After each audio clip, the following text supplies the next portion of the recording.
Ngasi phone ki ba tongan ba pau si amadi social media dagi lokachaba pau singe update bijari ahanbada muroiba pau lamchat kamba Muhammad Wasim Khan amadi mahaki mapa Oza Aslam Thawbal Mongjing numit mangani ki manunda lupta changjarakadabani haina People's Defence Army Manipur gi maiki dagi aganba wafam thamlagli maitai macha candidate singi exam center Churachandpur da pisilakpada angakpa oire Hongkiba February kunmathoida laikidaba Phungjangin Baltigi Hakjang Delhi da puduna protest tawbuduri Kuki terrorist singna chatharakliba thong asi India lengakna chogatuna lairabadi tuminna khak laithokloi haina UFO na phongdoragli Community singi marakta apaba mari chamgatnaba lengakna honariba asida miyamna mating pangbiyu haina Chief Minister Khemchana apil toragli Apikpa phurupni khanduna wakal chonthaba tawridabani haina MLA Olisna phongdoragli CM gi pham thadokloi haina West Bengal gi Chief Minister Mamata Banerjee na phongdokre Congress ka TVK ga chatminaba yakhre Churachandpur da Myanmar masa mari drug ka konana fare drug lalonba singna nongmai kapthorakpada police personnel ama sokle Bom pokhaibagi thodok thokpadagi Punjab sinbathungna high alert lauthokre Khut thakiba laite defamation suit tawrakpa yai haina MLA Rajena phongdoragli Jiribamdagi mangkhiba nupi macha Guwahati dagi phangba ngamkhre mihatpasing athuba matamda puthoktuna sairak piyu haina Sahar Hazarda masing yamlaba miyamna rally chatkre Lamdam asida tangdu leitaba hanjalaknaba security force na lauriba thodang thagatpam thui haina governor na phongdoragli Tronglaubi thodokta chenaba sing hojik phawba phadriba karigino hanglagli Nodal officer na miyam mahiroi sing lana lamjingle haina KSA gi maikidigi phongdoragli Wakhalon khenaba lairiba asi thadoktuna lamdam asi kannaba honaminasi haina MP Lesemba Chanajawna phongdoragli US Air Force ki flying gas station Strait of Hormuz manakta thiba khangkhidre Jaliangrong region da shanti thamnabagi matangda mifam pangthokre Maithiba haiba asi mai paknabagi foundation ni aikoi maithire haiduna ninghanaba yade haina MLA Nisikantana phongdokre Class 10 gi parikha haidoktringaida Class 11 gi mingchanbagi tabak amada tawba yaroi haina director na khangalagli Adomna hojik yengberiba channel asi Kanglei Pauthang YouTube channel ni channel asida iramdam amadi mapalamgi maru oiba pausingi update taba amadi yengba phangbigani channel asina pau upload tawrakpa matamda adom-adomgi device da notification uba phangbinaba amadi channel asibu pungning thogatbiba oina sungsoi soidana subscribe tawbiduna bell icon nambiyu haijabaga loinana Hojik pausing amuk sandongna pijari Manipur gi lalulup ama oiriba People's Defence Army Manipur na lamchat kamba MD Wasim Khan apukpa Aslam Thawbal Mongjing numit mangani gi manungda lupta changjarakadabani haina akanba wapam thamlakpaga loinana asumnasu makha tarakli lamdam asigi nupi oibi kayabu nungsi lang thaktuna yumbal mari thamlaba matungda lupa lak na leige hairiba MD Wasim Khan apukpagi maming MD Oza Aslam Khan leifamna Thawbal Mongjing Leingoi mamang leikaina lupta numit mangani fawbugi manungda changjarakadabani chahi kayagi mamangdagi asigumba lamchat kamba thabaksing asi MD Wasimna chathare haiba wakat ama party da lakpadagi aikoigi lanmi singna kopna investigation tawbada lamdam asigi chanura kayabu nungsi lang thaktuna ikai khumnaba manghanduna masagi oijaba kaya phanglaba matungda gunda tawba amadi ningol oibi singbu selga mantiknaduna rupa lak kaya piduna leiraga hatu ura haiduna dhamka tawba ngakchau thekpa imung amagi miyoi oiramkhi lamdam asigi ningol oibi chanura kaya ikai khumnaba manghanbada halengba leitraba Thawbal Mongjingdagi Wasim hairiba miyoi asina ikui kuidringegi matam kharagi mamangdasu Khetrigaudagi nupi macha amabusu nungsinabagi mingda nupi oibigi ijat hanjin manghalaba matung miramda lotuna laikhi nupigi maikeidagi mahakpu loksinbiduna ningol oibigi ijat ikai khumnabiyu mahaki punsi kanbiyu haina kayarak hanna hairabasu yaraktaba tabiraktabadagi organization amada proof evidence pumnamak puthoktuna wakatkhi adubu laibak thibadi phurup asigi tungi yumbiral singidamak afaba asumba tawgani haibagi mingda tholakiba organization adugi miyoising adu phaba Wasimgi paisagi langda thukhiduna case asi nathaiduna thambikhi Aduga makha tarakpada aroibada asumnasu hairi nupi khunaibu chanapot kum khanba wasim amadi mahaki mapa oja aslam thodok asida chauna chenariba CSO aduna masagi maral khangna numit mangani fawbogi manungda khong thanglakta thoklabadi thangnaba numita leipak miyam khangna makhoigi aronba amotpa khongthangsing adugi proof evidence pumba media da phaktoktuna miyamgi comment taraba matungda masa masagi maralgi phangpham thokpa charak adu phangangani lamdam asidagi nupida chathaba crime singdagi kharata oirasu kanba ngamnaba honabada masina wahawdok oiduna loop asigi special task force na khunai asigi mahik oiriba singi mathakta khut thaba hawragani masida lebak miyam asigi praja sing punamakna khunai asigi mahik sing asibu kankhatuna thambiganu mahik sing asibu maru phangna manghanbada mateng pangbiyu amadi changjafam pibidhanaba party gi maikeidagi khanghanjari haina asumna Department of Publicity People's Defense Manipur James na thadorokpa chirol asina phongdorakli Makha tarakpa pauda National Testing Agency NTA na lawba Common University Entrance Test CUET UG lisingani kuntaruk chaliba metha asigi taramathoi dagi horaga kuntramathoi phawba pangthokaduri adubu yamna ngaklibadi hariba entrance test undergraduate ki center asi Churachandpur da pisilakpada angakpa ama oire pangthokaduriba Common University Entrance Test lisingani kuntaruk asida maitei macha candidate kaya amagi exam center asi Churachandpur district ki Raven College BSF Road Churachandpur da leiba asida pirakle loinana mari leinaba admit kana singba singsu mahiri singi khutta yorakle adubu buffer zone thamduna maitai amata changba ngamdana leiriba Churachandpur da matau karamna maitai candidate sing parikya thaba changadoribano haibasi achobo wahang ama oiri pauchi asina Common University Entrance Test asida saruk yagadoriba maitai candidate khara unaduna wari chaba matamda Manipur ki Chief Minister amadi MLA phawbana ngasi phawba Churachandpur da changba ngamdana leiraga aikoina matau karamna Churachandpur da changduna parikya thagadoribano haibasi yamna langtaknaba amaga loinana phongdorakhi loinana parikya center asi hongdokpinaba mari leinaba authority da taksilagani haina candidate singna phongdorakli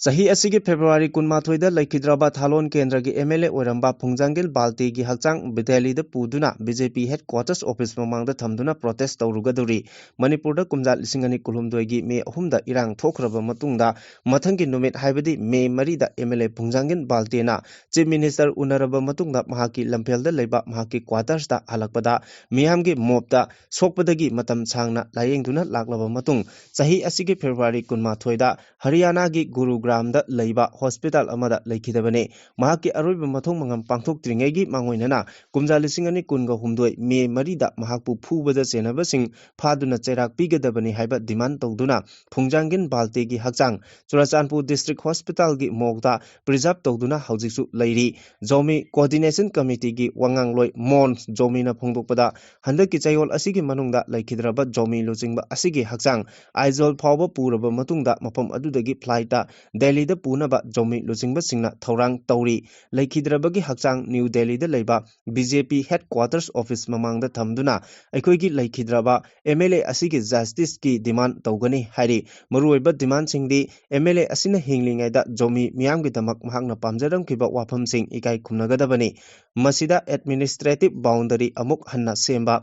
Kumja lisingani taratareta sign tongnakiba Memorandum of Understanding gi wafam thabakta onthokpa MLA Phungjangin Balte Sokhanbada Chenabasing Phaduna Cherak piba haiba demand sing asini haina Mon Zomina Makhatana Phongdorakle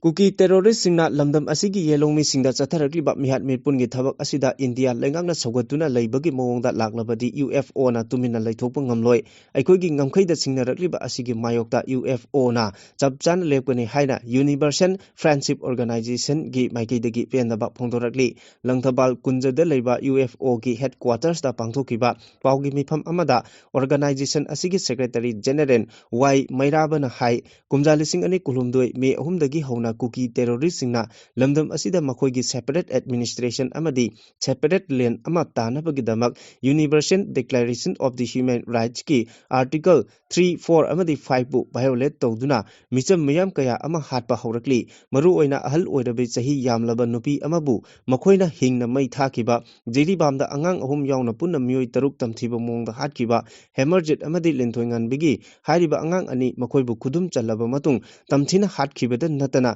ngasimak अखोइगी yellow फुरुप अमा ओइरिबा तांगोल इचिन इनाउसिंगदा फावबा मखोइना मिहाट मिपुनगे थबकसिंग चथरी कुकी सिंगना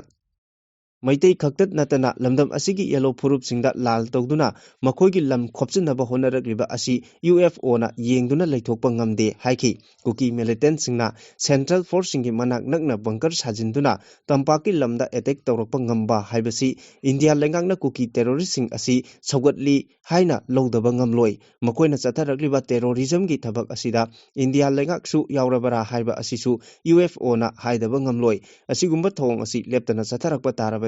येलो फुरुप सिंग पेंदबगी पनखै वांगमा लानखिदुना लमदम असि हेना तंगदु लैतादबा फिबम अमा ओइरकपसु याय मरम अदुना सुदा लेरिबा कुकी मिलिटेंट सिंग असि लोगी मतुंग इन्ना डिपोर्ट तहनगदबनी लोइनाना स्टेट लेंगाक अमदी इंडिया लेंगाकना अथुबा मतमदा टेररिज्म गी थबक सिंग असि लेबनबियु हाइबसि UFO गे पांदमने अमदी लेंगाकना अथुबा मतमदा चथोक चसिन यादना लेरिबा नेशनल हाईवे सिंग हांगदुक्तुना फ्री ओइना चथोक चसिन यानबा होनगदबने सु फोंदोखि मणिपुर दा महौसा की फिबम दा हंजिलकनबा लेंगाकना लमदम असिगी तोंगान तोंगानबा कम्युनिटी सिंगे मरकता अफबा मरी छागतनबा होनरिबा असिदा मियामना मतेंग पांगबियु हाइना चीफ मिनिस्टर युमनाम खेमचाना अपील तौखरे पैलेस कंपाउंड दा लैबा Manipur state film development society MFDH की ऑडिटोरियम दा ngarang पांगथुकिबा गवर्नर्स यूनिट साइटेशन लांथोकबगी थौरमदा चीफ मिनिस्टर वाई खेमचाना मथके वाफम असि फोंदोखिबगा लोइनाना लमदम असिगी law and order ngakpagi thabakta security na lauriba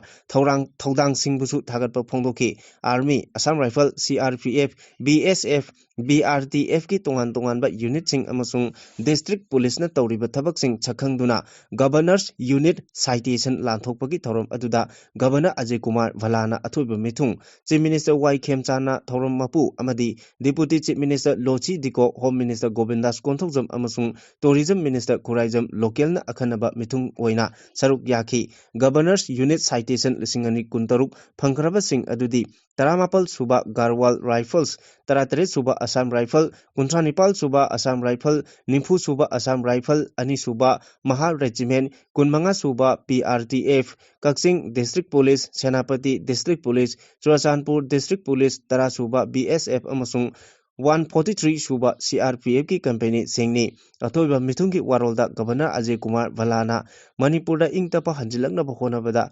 arm forces न थौना फन लौरिबा थौदांग सिंबु सिंथाबगा लोइनाना मणिपुरदा हौखिबा चही खरा असिदा लैरकलिबा नेना तादबा फिबम असिना law and order ngaknaba amadi amuk hanna mahusagi fibamda hanjilaknaba honabada security force na mapangal kallaba yumbi makhong ama oina achoba thodang loduna lakli haiba wafam thamki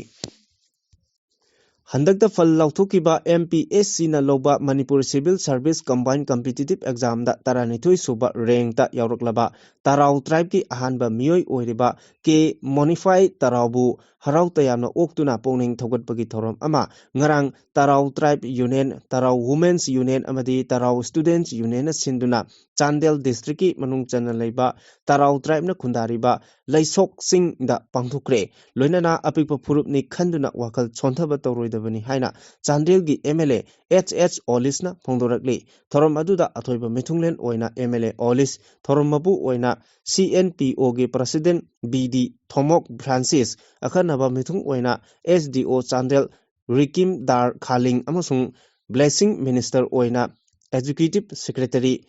TRBA बेरल कोथा थालुनसु सरुक याखि थरम अदुदा सरुक यारदुना MLA ओलिसना मखाताना हाय चांदेल डिस्ट्रिक्ट असि अपिकबा डिस्ट्रिक्ट अमा ओइजरबसु फुरुप कयाना खुंदामिनबा लमदम अमनी तोंगान तोंगानबा फुरुप सिंग असिगी चनबी नाट कल्चर फिजेट चकसागी मिपाल तांगदे मसागी लोइना सुना लैजै अदुना मिसिंग यामजदबा अपिकबा फुरुपनि खंदुना पुंगनिंग सोंथना वाखन हंथबा तौरोइदबनी ngasi maksu के मॉर्निंग फाना चाउना माइ पांगलक्तुना मणिपुर लेंगाकी एडमिनिस्ट्रेशन सर्विसेस दा लेगदुरिबा असिमक ताराव फुरुकी खक्ता नतना मणिपुर पुंबगिनी अदुना डिस्ट्रिक्ट असिकी मियामनासु लेंगाकी एडमिनिस्ट्रेशन दा अचौबो थौदांग लौनबा होनामिनसी हाइना फोंदोखी वेस्ट बेंगल दा ममता बेनर्जी की फम थादोक्लोय हाइना फोंदोखिबा मरमना कॉन्स्टिट्यूशन की ओइबा चयेतनबा फिबम अमा लाकपा याना लैरे हंदकता पांगथोखिबा असेंबली की मिखलदा सीट मसिंग यामना फंगदुना माइ पाखिबा बीजेपी दी थांजे नुमिता अनोबा लेंगाक अमा सेमलगनी हाइना लाउथोकपा लैखरबनी ओरकलिबा फिबम असिकी मतंगदा हानगी chief election commissioner S Y क्रेसिना हाई कॉन्स्टिट्यूशन की प्रोविजन मतुंग इन्ना ममता बेनर्जी बु गवर्नर ना फम थादोकनबा खंगनबदी याय हाइना फोंदोरकली एक्टर ओइरंबदगी पॉलिटिक्स दा खोंदारखिबा टीवी केना लेंगाक सेंबदा कांग्रेस ना सवलगने फोंदोखरे स्टेट असिगी असेंबली इलेक्शन दा टीवी केना अपुनबा सीट मसिंग चने कुंट्रा मरी की मनुंगदा चामग निपाल फंगदुना सिंगल लार्जेस्ट पार्टी ओइखिबने अदुम ओइनमक लेंगाक सेंबगी मथुक ताबा सीट मसिंग तरा वाटखी ओरकलिबा फिबम असिगी मतंगदा तमिलनाडु कांग्रेस कमिटी की अखनबा मिफम अमा पांथोकलबा मतुंगदा टीवी के गा पुन्ना चमिननबगी वारेप अदु लौखिबने हाइरी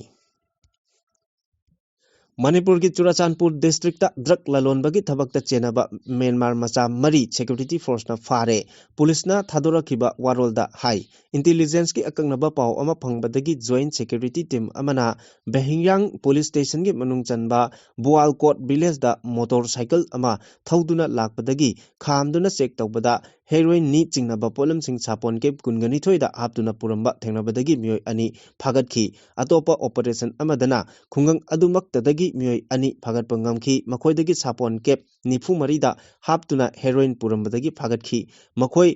हौजिक फावबगी ओइना मखोयना पुरमलिबा ड्रग सिंह अतु मालेमगी कैथेलदा लुपा लाख कया ओइगदगे हाइबा चपचाना खंगबदी ngamदरी सिक्योरिटी फोर्सना मथंग मथंग ऑपरेशन चथबदा फारबा मियोय सिंह अदुदी म्यांमार की चिखा विलेज दगी थांगसौमुंग सही यांगैतरु कामेनमुंग सही यांगैतरु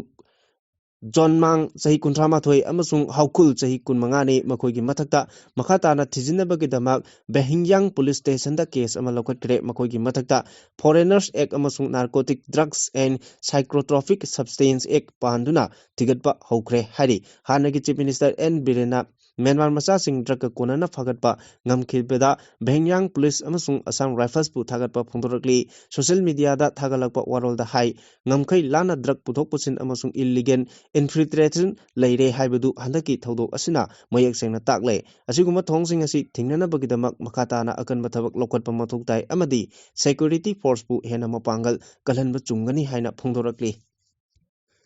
युमथंगनरिबा असम की जेरी घाट की दिग्लिंग एरिया दा ड्रग ललोनबा खुटपु अमा लैरे हाइबगे अककनबा पाव अमा फंगबदगी फाननबा पुलिस की कांगबु चंगसिलुबा मतमदा ड्रग ललोनबा सिंह अदुना नोंमै कापथोरकबगी थौदोकता पुलिस पर्सन अमा नोंमै मरुना पांदुना सोकले थौदोक असि ngarang नुमिदांग पुंग निपान रोम ताबा मतमदा थोखिबने सोकलबा पुलिस पर्सनल अदुगी ममेंग सारिफ सोहाइन केजी कवे महाकी हकचांग खु अमदी थबाकता नोंमै मरु अनि पानबदगी अहानबा ओइना अलीपुर बुरुस मेमोरियल क्रिश्चियन हॉस्पिटल दा पुकतुना लाइकनबदगी फिबम सोक्सिलकपदगी हौजिक Silchar medical college and hospital दा रिफर तौरक्तुना हौजिक लाइकनरी पुलिस की पाउना मखातान high लाखीपुर sub divisional police officer SDPO ना लुचिंगबा पुलिस की टीम अमना मफम मदुदा चंगसिनखी मदुदा अमंबगी खुदोंचाबा लौरगा ड्रग ललोनबसिंग अदुना पुलिस तमना नोंमै कापसिलकलगा चेनखी पुलिस की माइकेदगिसु हंदुना नोंमै कापखी हौजिकसु मफम मदुदा सिलचरदगी अहेनबा सिक्योरिटी फोर्स थोमजिलक्तुना पाकसना combing operation चथरी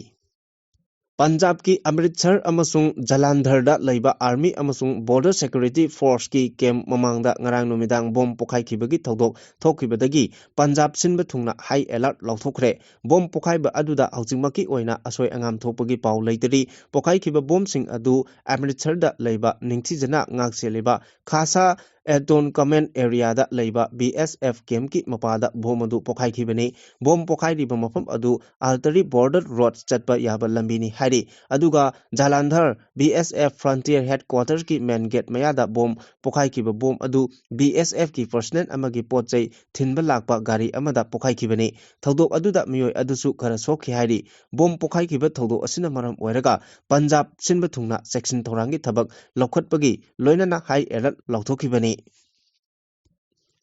Makatarkba pauda lamchang AC da nongna semgat chagaliba railway project ki Northeastern Frontier Railways ki Assistant Executive Engineer Vikas Kumar Minada lamchang AC ki MLA Sorokaibam Rajena khut thakiba laite project asigi aswaiba kaya miyam khangdana namchinnaba honabada MLA da yumpham yaudaba maral kaya sirkliba asigi matangda defamation suit toropasu yai haina MLA Rajena phongdorakli hiramasigi matangda paumi singa unaba amada MLA Sorokaibam Rajena Makataraduna Haikibada, Tha Asigi Marigi Nungtil Pung Marirom Tabada, Lamsang Asigi Manung Chanba Awang Kuno, Salam Amadi, Kiamgi, Mapam Singda, Paikaliba Railways Project na, Kun Sing Asida Puriba Awabakaya Asigi Yengduna, Mapam Sing Aduda Chatuna Yengsiluba Matamda, Kun Amaga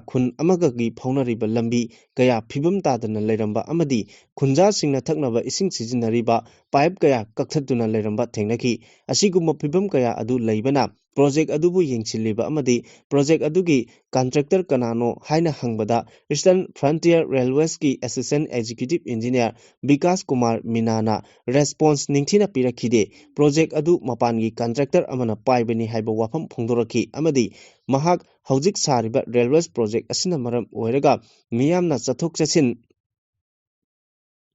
Tauba, Lau Singugi Tabak Torom Taubada, Yaraktabada Natana, Mafam Masida Changut Kadaba, Lambi Tongkaya, Changut Bagi, Ngamdana Lady. Karamba Chahida, Project Asilo Sinaba Honari, Haina Hangbada, Local MLA Amagi Mapamda, Utkadaba Adu Utbagi Mahut, Mahakti, Nona Lakpani, Kangde Haiba Wapam Pongdopada Natana, Matik Saba, Response, Pinning the Bagi Mongkaya, Ulaki, Loinana, Maike Adongi, Miamna Tengnariba Awaba Asigi Yengduna, Paikat Liba, Railways Project Asi Kara Kumang Yangsinna, Tabak Tobiu, Haiba Wapam, Karada, Ngangna Sangnabada Natana, Kut Takibadi, Lakide, Project Asina Toriba Asweba Aranba Kaya Miyam Kanglakba Tare Kanduna, MLA Bu Aranba, Maral Kaya Sizinaba Honaragliba Asi, Makatana Taropa Tarabadi, Mioy Adugi Matagda, defamation suit, Taropasu Yai Haina MLA Rajena Makatana Pongdoraki.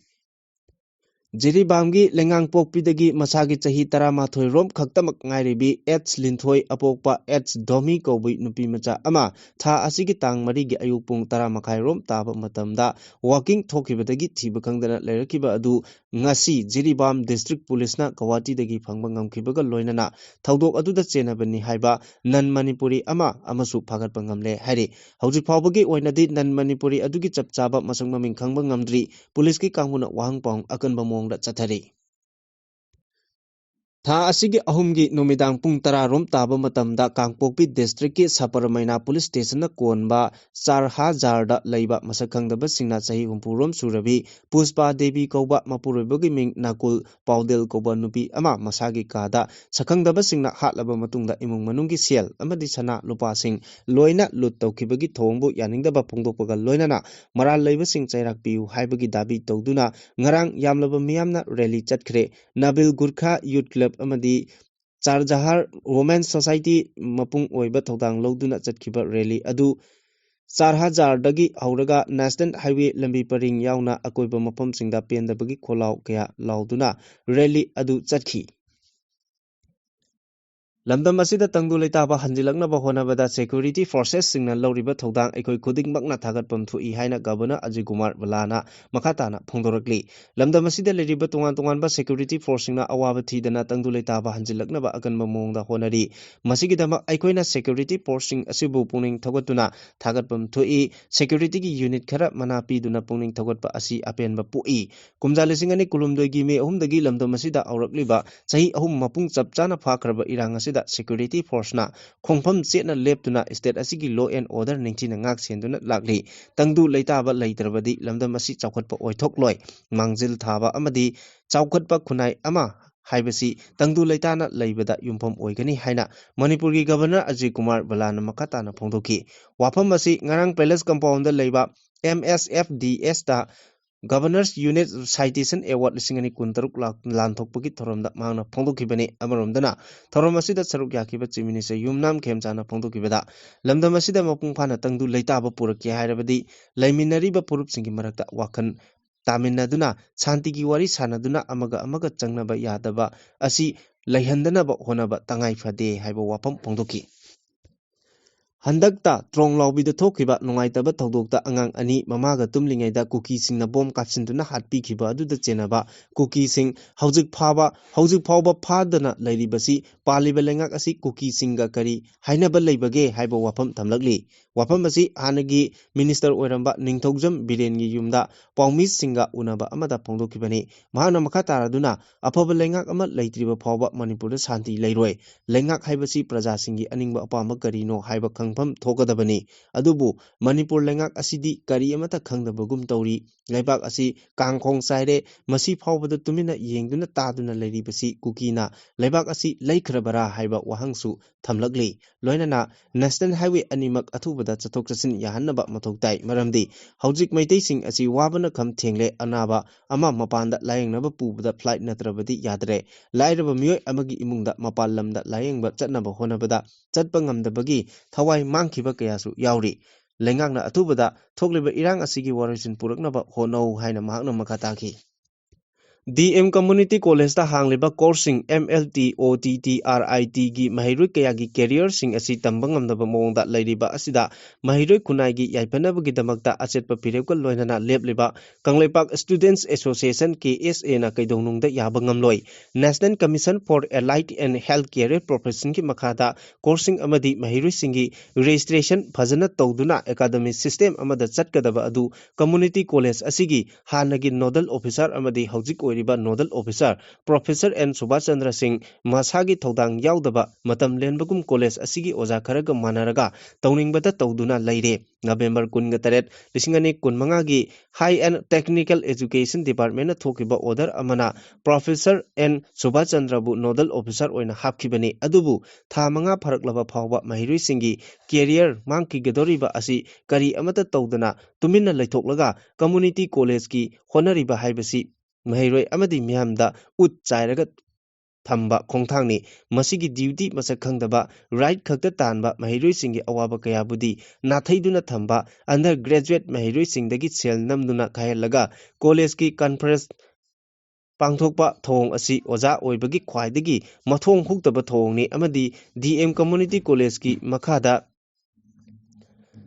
MLT OTT RIT tamduna pass tawkraba mahiroi sing amadi haujik tamliba mahiroi singna matam chana makhoigi medical profession da chachaba yanaba allied and healthcare profession gi makhada registration tawbinabagi haiduna mahiroi kayana khongjang changsinduna miyam khanganduna mari leinaba singda su khanganba laikrabani adubu haujik phawba mari leinaba singda si thari taknari haina tumina laisiliba thong asidi mahi tambabu ikhok langjaba mahiroi singbu mamangda mahi tamba tokhanduna namduna khongjang changsin hankiba adudagi hena kanba khongjang changsin hanabagi nauna inot hapaga loinana invite tawrakpa oina thokani masi tawdabana nodal officer gi achumba afaba khongthang oigani haina KSA gi secretary HRD na thokpa chirol asida phongdorokli Apunbagi pangalna awasing maitiba pikibani political party CSO amadi wakhalgi khenaba lairibasing asi punsinduna lamdamasi kannabagi maikeida chaminarasi haina Rajya Sabha gi MP Laisemba Sana Jawbana phongdokre wafam asi Maharaj Singh Memorial Committee Imphal amadi Sri Gobinath Ji Temple Board na sinduna Maharaj Narsingi Pongnapam lamdam Sagolban Mabudho Mantri Likaida pangthokpa Maharaj Narsingi Chani Kuntra Mari Suba Impok Kumon Thoramda phongdokibani MP Laisemba Sana Jawbana makhatana hai apunbagi pangalna awawa singbu Manipurna maitiba pikibani numit asina chahi taret khuntakpa matamda Maharaj Narsing Iningthau Gambir Singh Hera Chandra amadi matam adugi masak khangba amasung khangaudraba athauba singna punsillaga Manipurbu awagi makuttagi kankiba adu nahongnana ningsinghale tongan ba political amadi wakalgi khenaba phurupki khenaba CSO sing punsindaba kaya lairiba asi bunsinduna Manipurbu kannanabagi maikeida changsin minarasi haujik thokliba tangdu leitadaba asisu chahi taret khuntakpaga manaba amani puwarida matam adugi mirolna kauthokibadu aikoina matau karamna matau tamba mathau tai amaromda death anniversary pangthokliba asigumna iningthau asigi pokpagi numitsu state lengangna sinduna iningthau Narsingi chada nauda singa punna pangthok haningi haina phongdokhi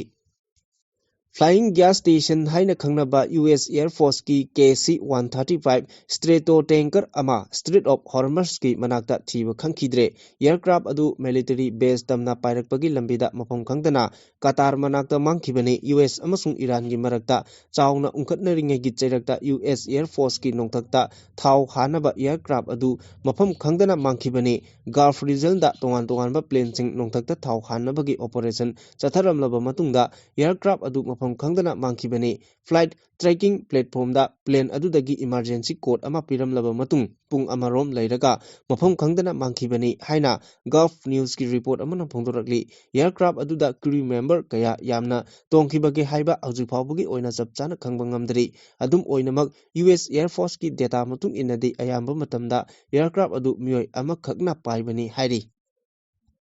Hojik yamna kudong thiningai oiriba amasung luraba tanpham asida Jaliangrong region da Santi Unity amasung nungsi chanaba phibam puraknabagi damakta Mount Arabta leiba kemta Jaliangrong United Front ki lusingbasing NAVAA CSO Youth Leader Sing amasung Nungba area da leiriba intellectual singi mipam ama pangthokre pau asina makhatana hai mipam aduna luraba tanpham asida region asida leiriba miyamna nungsi chanana laiminanaba amadi pamdaba thokdoksing thokhandanaba honaba ungkhatnaba yaba mongsing chathadanaba honaba haibana singba warep sing asi punna lominaki hairiba public declaration asi Manipurda leiriba Naga community singna mayoknariba khudongthiba amadi tangdu leitadaba phibam asiga mari lainana NSCNIM gi maikaidagi thokiba statement adugi matung inna ikan kanadana lauthokibani maru oina NSCNIM gi maikaidagi kuki illegal immigrant singna Naga singi oiba lamsing khopchinnaba amasung dominate tawnaba honariba asigi mayokta chapchana thengnanaba organization kharana miyamda khangalakiba aduga mari lainana wafam asi phongdorakhibani mifam aduna makatana Jaliangrong Naga region singi jurisdiction da kanagumba anti social element sing laknaba amadi karemnaba tawrakpa natraga invitation tawrakpada miyambu madubu chattanabasu mari lainabasingda akanba advice piki Examination da mai pakpa haibasi mahiroi aduge academic knowledge ki changyeng da mai pakpane punsi da mai pakpa misak ama oibada examination da academic knowledge khakta natana fajaba lamchat sajat thaksi khasi humanity amasung nolokpa haibasi yamna mathok tai haina kaisamthong ACG MLA Sapam Nesikarna Sega Road Thoda Babuk Lekai da leiba mahaki yumda pangthokiba sahi asigi oina kosemna loba class 12 exam da Kendra asigi oina rank holder oirakharabasing amasung MPSC na loba Manipur Civil Services exam da mai paglakhraba candidate sing okpagi thoromga mari lainana phongdokre mangna makatana hai ngasi ai mai pakpa misak ama oire haina he tongba yade ai mangaire haiba wakalon asida leikha taraknabagi machak ama oigani myoibagi punsi lambida maithiba haibasi kayarak thengnarakba yai thabak ama ihan hanba amuk khaktamak attempt tawbada mai pakpa ngambasi yamna atangna thoi maithiba haiba asi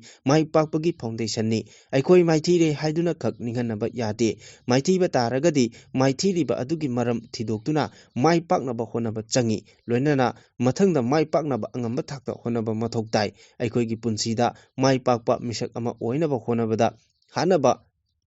honaba kanba akhang kanba amasung thaksi khasi ningthina leiba changi isana confidence amaga loinana thawai hakchang yauna mai pakpa misak ama oidaba yade haina honagadabani haina phongdoki thorom aduga mari lainana MLA Nisikarna mahaki kendragi oina MPSC na loba civil services exam da mai paklaklaba candidate ahum class 12 exam da rank taraklaba mahiroi ani amasung art and culture forum New Delhi na international theater award lisingani kuntaruki mana piduna ikai khumnakraba mutum opendra da selgi mana yauna khudol pot sing piduna haraute amna okhi Makha tarakpa aruiba pawda Board of Secondary Education Manipur Bosemna loba handagi chahigi pangthokiba high school living certificate examination gi phal lautoktriba phawba Manipur sarkar gi makhada leiba higher secondary school sing government ki aided amadi lanai school sing gi principal singna class 11 gi ming chanbagi thabak thauram amata pangthokpa yaroi hairi hiramasiga mari lenana education aids ki director na thadorokpa chirol amana hai sarkar gi hukum asi indaba school sing gi mathakta akanba action lokhatkani